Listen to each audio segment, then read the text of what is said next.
ได้เห็นมันอัดเยอะได้คนนี้จะหอบนี่ก็หล่นเลยนี่เนี่ยเติบอยู่บางน้อยตัวแรกแล้วทิดน้อย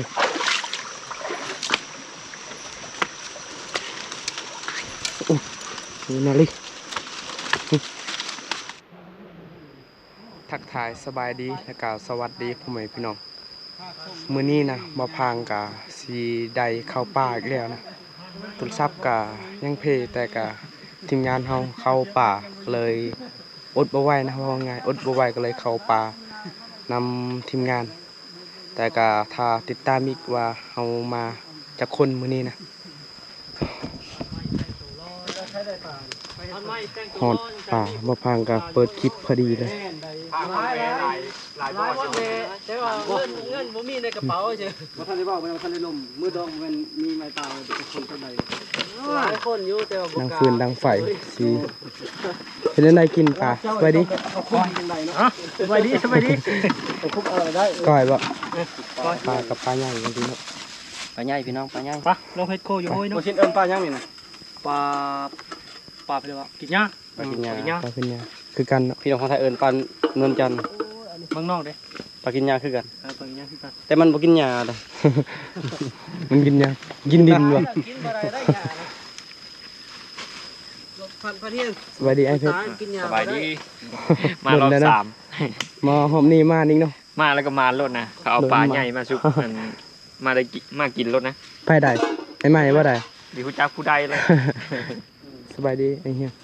สบายดีพี่น้องคนมีความหักคือหล่อเทในกล่องนี่ไพ่หล่อนี่บ่คนมีความหักแล้วเมียงคือว่าอันไปอันบ้านดงใหญ่ดงหยังอร่อยโอ้พอดีซื้อดินไปซะนะแล้บนเปเท่าไหร่ฟันเฮียงมีความหักนอนเขาว่ามีความหักในบ่หนาวบ่ร้อนแล้วก็บ่มีเปียกนี่เนี่ยนั่นฮู้เว้าได้แบบนี้เฮ็ดที่ว่าทันใหม่ขึ้นมามุนตลอดเป็นมีสาวน้อยทางนี้ไปจักหลายสาวน้อยแต่เขาบอกรุ่นเจ้าเนี่ยบ่มีดอกสาวน้อยเขาจะมีแต่สาวใหญ่พุ่นมาเดือนเฮาเลยมัดนี่ก่อนสิเบิ่งสบายดีไอ้เนี่ยสบายดีสบายดีปานใดแล้วช่วงนี้ปลูกมันเชียร์ยามันนะเชียร์มันน้องมาเห่าด้วยพังน้องมาเห่าอยู่ถึงปูหูกินเห่ายังแต่กาแล่นแน่นอนให้ปกติเครื่องก่อนไอเดือนมันใจว่าแลนมันใจลอยเลยน้องมาตัวนี้จักโตน้องมา3ยังได้3นั่นแหละที่กลับมาเพียงแต่ว่าเพิ่นเฒ่าแล้วไอ้ต้นเพิ่นบ่ถือไปมาจะถือนะ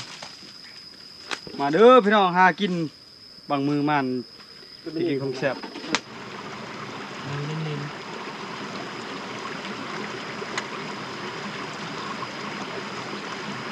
สีหลายเนาะปลาสีเนาะกระดูกก็แม่นหลายโคมมีดนะ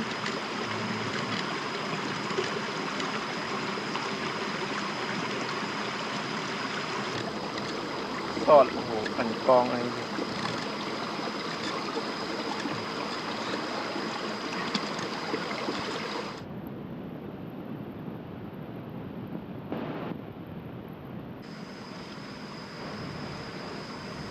เอาไว้ต้มเลยมั้ยติดกระดูกได้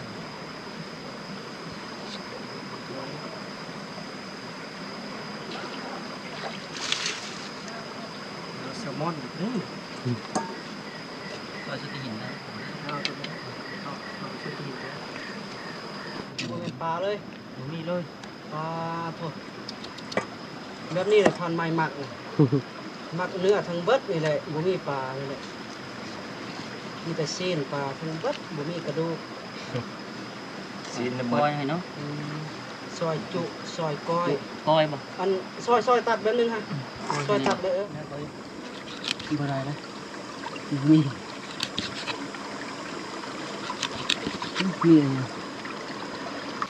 ให้อายเพิ่นครัวป่าบ่พางกะสิหาผักแก้มนะซอยจำปล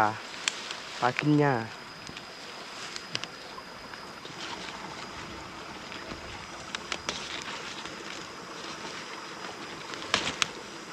ยอดมักเดือนะ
ใบลายแล้วครับพอแล้วสนิท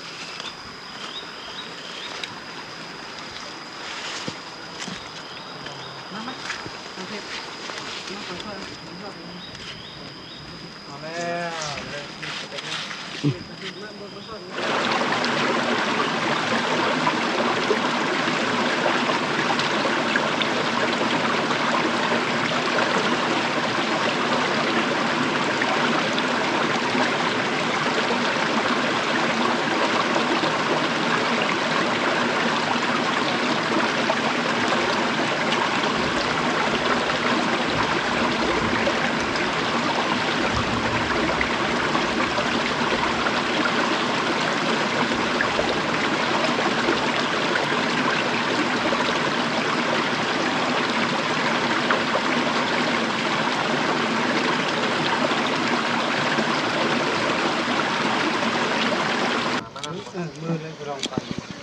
พานน้องฮู้บอกมีตัวนี้มันชื่อเจ้าของมันจับให้เขาจั่วเลยก่อนเพชรผลไม้ที่นี่เพชรแห่งน้อยลงคนเก่า จะบูมมาแล้วความบางมัน โอ้แต่ว่ามีดวงนี้ได้เข่ากันโมนะ เอาเดี๋ยวเอา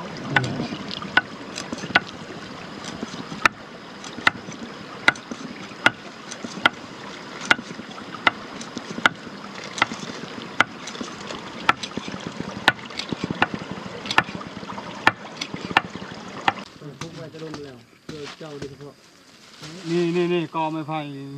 บักเรียบร้อยแล้ว มาได้ผมเพิ่นยุ่งสิหาม ยันไปบายอันอื่น ไปบ่เคยล่างขี่ลูก ข่อยบ่เคยได้ข่อยบ่ทันมีลูกนะ นี่เชื่อหมดลูกยังมันชมยังไม่มีชม ยังมันจำขั้นพ่อบ่มันจะสมอยู่ในมือนี่ ห้องหนึ่งห้องหนังเลยก็ซ้ำนอน เปิดเบิ้งให้พันไหมฮะเปิดเบิ้งที่เอาเปิดเบิ้งเห็นไหมเยอะขี้เท้าไกลๆคอยขี่รถไกลขี่รถจักรให้มือขี่รถใหญ่เนาะเฉพาะเขาจะนิยมรถใหญ่ของคอยที่อันนี้น่ะ เจ้าก็นิยมของเขาเลยมั้ย เออแม่นะของคอยอันนี้นะทางไม้พ่อนี่ หมอแล้วเขาให้กับอะไรชุดนี้ มันครบเลยละ ทุกอย่างเลย มันมีแบบ เก่งมากใหญ่นะล้างป่าน ร้านสามตัวใหญ่เขาฟันใหม่ บ่แห้งหลานทอน โอเค แพงเขายิ่งขาย แพงละ5 ล้านชุบแพงชุบอันร่มมันนั่นเนี่ยแพงแพงฟันใหม่เอาเลย ผมว่าจะดีอยู่เลยจะคิดว่าราคาถูกๆกว่านี้ บ่ ราคาชื่อชนิดไม่มีขายได้เลยนอกจากในเมืองผม 30,000หลายเถื่อนเนาะอันนี้ฟันใหม่คือเท่านั้น แม่ไว้ซื้ออยู่แต่ว่าพอดีมัน6เดือนเดือนมันถึงอยู่ที่ นี่อันนี้ อันนี้มันอ๋อพอดีทองมันขาดคือ พอดีแหละไว้พันใหม่หันไปหันมาพันใหม่ก็กินได้ถงเลยน้อย สิไม่ได้หลายกัน ก็หอกกะเรียบร้อยแล้วก็หอกไอเหี่ยว ใช้หม้อก็ได้ ปลาซอยจำนะวันนี้จะสุกเรียบร้อยแล้วแกงปลาเริ่มแล้วบัดน เจ้าเห็ดเอียงอันนี้ เอาอาหารไปตากไว้เนาะ เออ อ๋อขึ้นเมืองนาม มาเดี๋ยวเอาลงรถหมอก็ได้ ได้ป่ะกินทั้งมะนาวเลยป่ะ อันนั้นเอาปืนได้พอดีจะหอบอันนี้ เดี๋ยวนี้ก็หล่นได้นี่เนาะเฮ้ยซ้ำหน่อยพุดขี้มือล้วนๆขี้มือล้วนๆ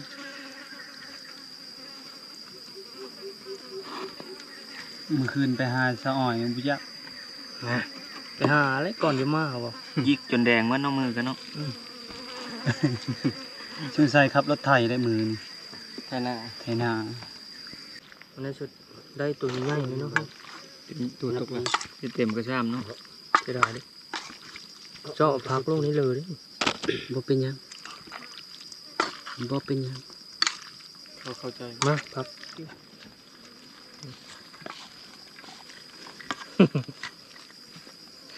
อ้ซ้ำน้อยพ่อเนาะมือนะคัน กินก้อนแล้วก็ลน บัดบุกลงลนไม่บ่ มากินข้าวน้ำกันเพื่อนพี่น้อง ผักงาข้ามีเก็บหอดแถวดงนี่เนาะไผเห็ดเพิ่นเนาะมาฟูวงล่างนี่ไผเห็ดเพิ่นพันเดินแต่พันใหม่บ่มามื้อนี้คือจะบ่ได้กินปลา แมนบอ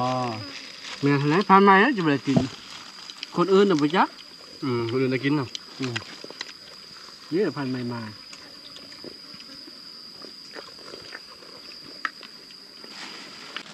ไป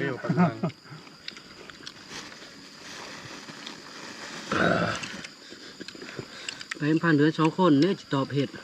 เอาเขาเอาน้ำไปพร้อมหมูปะอยู่เฮืออันอยู่นี่ไป12โมง5 โมงได้ยังมาเอาเงินเนาะ มาขับเพิ่มมือปลามือกินข้าวอยู่เพิ่น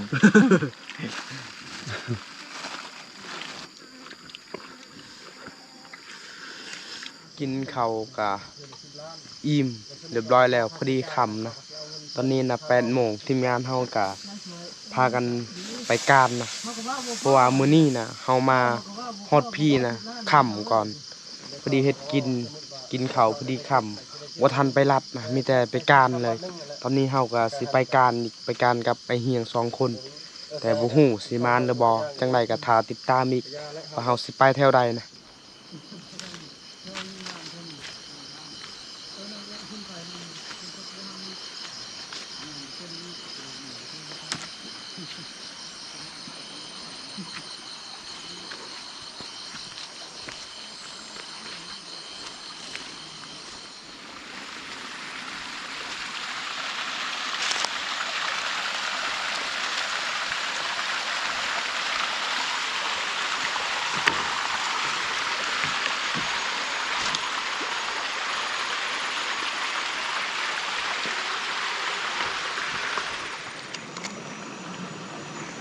พอ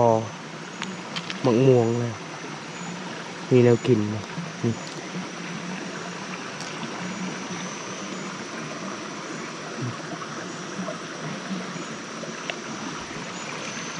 ลนลายอะไร ชิงๆเอาตัวเลยไม่ได้โตดานครับนี่เอาบ่ เขามาบ่ทันซ้ำพอกินนะ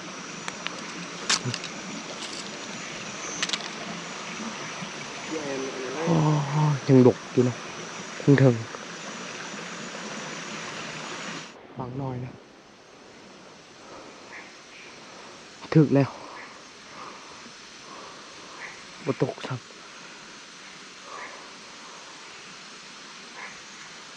ำลงเฮียซ้ำไหมอ๋อบ่ตกซ้ำ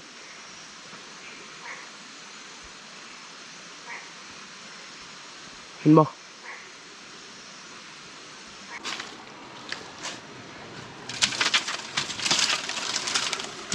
อ้าย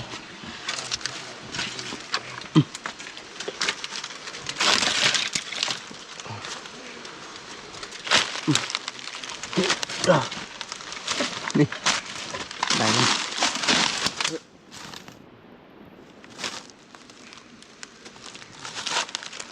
เนี่ยเติบอยู่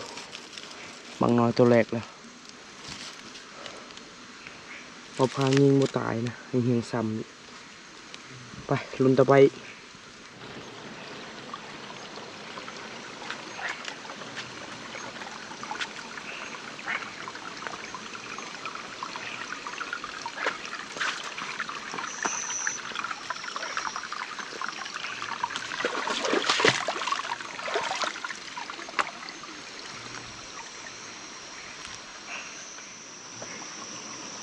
พอกระทางไงเติบเลยเพิ่ม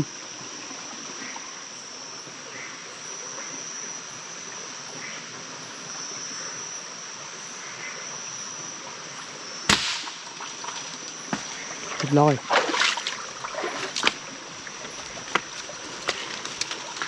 โอ้ยนี่นาลิ ในตัวที่สองเลย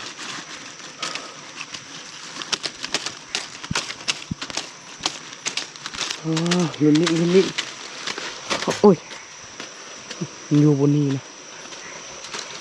เห็นจัดแล้วได้2 แต้มแล้วบ่พางได้บางไอเหียงได้กระถางนะตอนนี้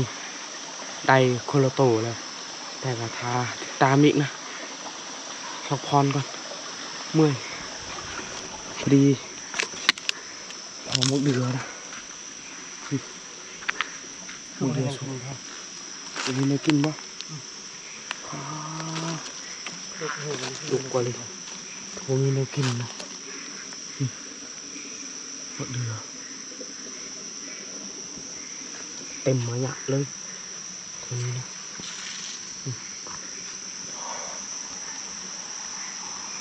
บริสุทธิ์โอ้ตกเลยติดตามนิด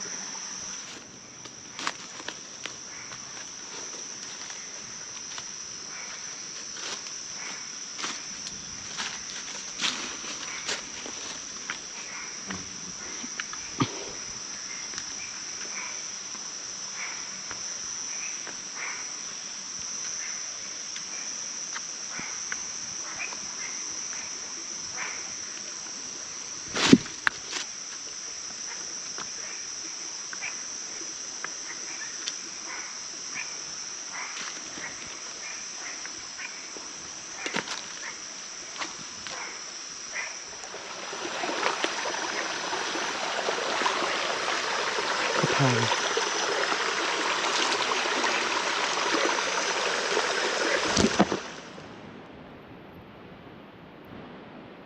กลับเอาเลย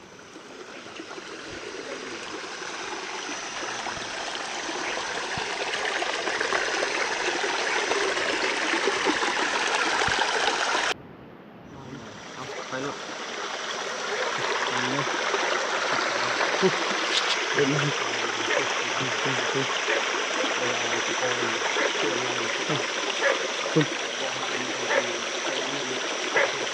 เป็นน้อยบเอาเก็บไปไงครับฉันนี่นะกินบ่ได้ซ้ำฉันอึดอาหารนะก็เอาอยู่อันนี้อาหารก็เรือลายอยู่นะเขาก็เลยบเอา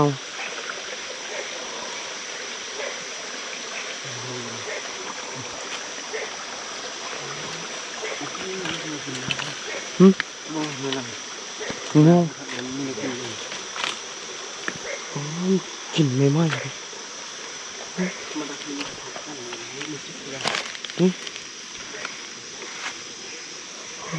กินไม่ไหมนี่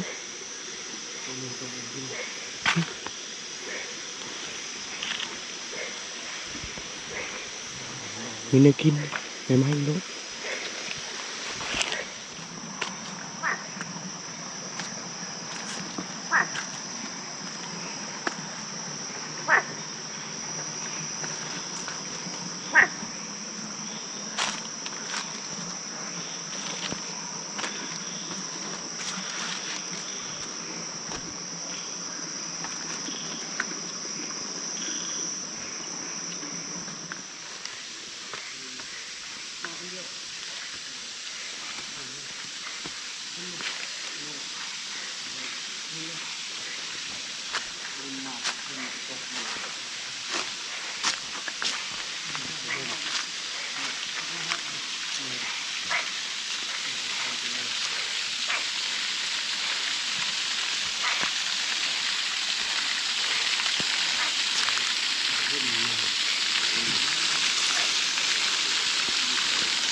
ตอนนี้นะมาพางกับมาหอดบอลเรียบร้อยแล้วไปรัดกับมานอยู่ได้3 แต้ม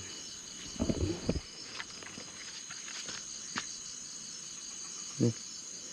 มีนกเขาไอเฮียงพันใดพอพางได้แต่บางน้อยตัวหนึ่งก็ทางไอเฮียงได้ก็ทางตัวหนึ่งนะมาพางปล่อยแล้วมันน้อยเอาแต่ตัวใหญ่นะ คืนนี้ก็สิพักพรก่อน